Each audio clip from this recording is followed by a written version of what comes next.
السلام علیکم ورحمۃ اللہ وبرکاتہ نحمدہ و نصلی علی رسول الکریم اما بعد فاعوذ باللہ من الشیطان الرجیم بسم اللہ الرحمن الرحیم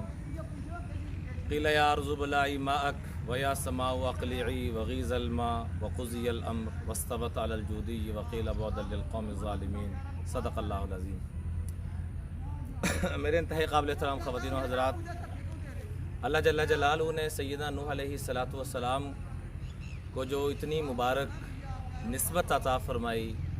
اور قوم کے اندر دعوت و تبلیغ لے کر چلتے پھرتے رہے، قوم کو دعوت دیتے رہے، لیکن قوم نے نہ مانا۔ 950 سال دعوت دینے کے بعد پھر رب کی بارگاہ میں درخواست کی، ربی لا تذر علی الارض من الکافرین دیارا، اے اللہ کسی کافر کو بھی اس دنیا میں مت چھوڑنا۔ فدعا ربہ انی مغلوب فانتصر، اے اللہ میں بڑا مظلوم ہوں، میری مدد فرما۔ چنانچہ اللہ جل جلالہ ان کی دعا کو قبول فرمایا اور حکم دیا وَاصْنَعِ الْفُلْكَ بِأَعْيُنِنَا وَوَحْيِنَا۔ آج جتنے دنیا میں بحری بیڑے آپ کو نظر آ رہے ہیں، بحری جہاز نظر آ رہے ہیں، اللہ ابتدا سیدنا نوح علیہ السلام سے کروا رہے ہیں۔ سیدنا نوح علیہ السلام نے اللہ کے حکم کے مطابق فرمایا ہم سرپرستی فرمائیں گے اور ہم آپ کو وحی کے ذریعے رہنمائی فرمائیں گے۔ آپ نے اس بحری بیڑے کو تیار کرنا ہے، 3 پورشن اس کے تیار کرنے کا حکم دیا، اور جو قوم تھی وہ مذاق اڑانا شروع کر دیا، انہوں نے ٹھٹھا مذاق اس کیفیت میں چلی گئی۔ لیکن سیدنا نوح علیہ السلام لگے رہے اور مختلف روایت ملتی ہیں 40 سال یا 100 سال کے اندر اس کشتی کو تیار کیا اور 3 پورشن بنائے۔ سب سے نیچے والے پورشن میں قُلْ نَحْمِلْ فِيهَا مِن كُلٍّ زَوْجَيْنِ اثْنَيْنِ، ہر چیز کا جوڑا وہاں رکھا، اور سب سے نیچے والے پورشن میں جانوروں کو، اور دوسرے میں انسانوں کو، اور تیسرے کے اندر پرندوں کو رکھا۔ اور جب جانے لگے تو پانی طغیانی پہ جب، کیونکہ اللہ نے زمین و آسمان کو حکم دیا یا ارض ابلعی ماءک و یا سماء اقلعی، اے زمین تو بھی پانی برسا، اے آسمان تو بھی پانی برسا، ہر جگہ سے وفارت النور، ہر جگہ سے پانی نکل رہا ہے۔ تو اپنے بیٹے کے بارے میں کہا ان ابنی من اہلی، اے اللہ یہ میرا بیٹا یہ میرے اہل و عیال میں سے ہے، اور آپ کا وعدہ تھا کہ آپ کے اہل و عیال کو نجات مل جائے گی، تو یا اللہ اس کو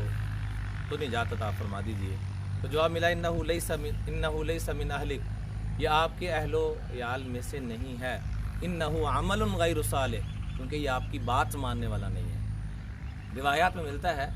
کہ وہ ان لڑکوں کے ساتھ بیٹھا کرتا تھا جو اپنے والدین کے نافرمان تھے۔ نوح علیہ السلام کی شفقت میں کیا شک ہو سکتا ہے، تربیت میں کیا شک ہو سکتا ہے، لیکن اس کے باوجود اس کو اسلام نہ ملا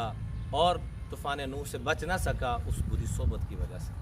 اور سب تباہ ہو گئے۔ اور اگر کوئی ممتا یا خدمت خلق کی وجہ سے بچ سکتا ہوتا تو اس وقت کی ایک ماں ضرور بچتی، لیکن اللہ کے ہاں یہ قاعدہ مسلم ہے کہ جو کفر پہ ہوگا اس کا بچاؤ نہیں ہو سکتا۔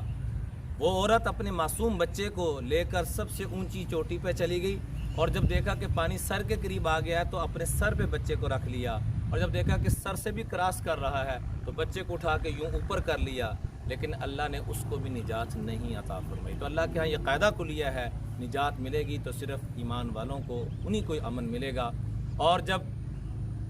واستوت علی الجودی، جودی مقام عراق کے اندر جو پہاڑی بڑا لمبا سلسلہ ہے، وہاں پر جب کشتی یہ ٹھہرتی ہے تو سیدنا نوح علیہ السلام اپنے بیٹوں کو بلا کے فرماتے ہیں کہ ساری زندگی بیٹا 2 کام کبھی بھی نہیں کرنے، اور 2 کام کرنے ہیں جو کرنے والے ہیں۔ پہلا کام لا الہ الا اللہ، اس کی کثرت، اللہ ہمیں بھی لا الہ الا اللہ کی حقیقت نصیب فرمائے، اور دوسرا فرمایا سبحان اللہ و بحمدہ سبحان اللہ العظیم، یہ تمام مخلوقات کی تسبیح ہے، اس کو اہتمام سے پڑھنا ہے۔ اور جو کام جو نہیں کرنے، ایک شرک نہیں کرنا اور دوسرے نمبر پہ تکبر نہیں کرنا۔ ان کی اس قوم کے جو بڑے تھے ان کے اندر یہی دونوں بیماریاں تھیں کہ وہ دیکھ کے کہتے تھے وَمَا نَرَاكَ اتَّبَعَكَ إِلَّا الَّذِينَ هُمْ أَرَاذِلُنَا بَادِيَ الرَّأْيِ، ہم ان لوگوں کی بات کو مانیں جن کے پاس نہ مالی سٹیٹس ہے، نہ ویسے سٹیٹس ہے، نہ ان کے پاس مال ہے، نہ کوئی سٹیٹس عہدہ ہے۔ تو یہی تکبر ہے، دوسروں کو حقیر جاننا، اپنے آپ کو کچھ سمجھنا۔ اللہ سے دعا ہے کہ اللہ تعالیٰ اس بیماری سے ہمیں محفوظ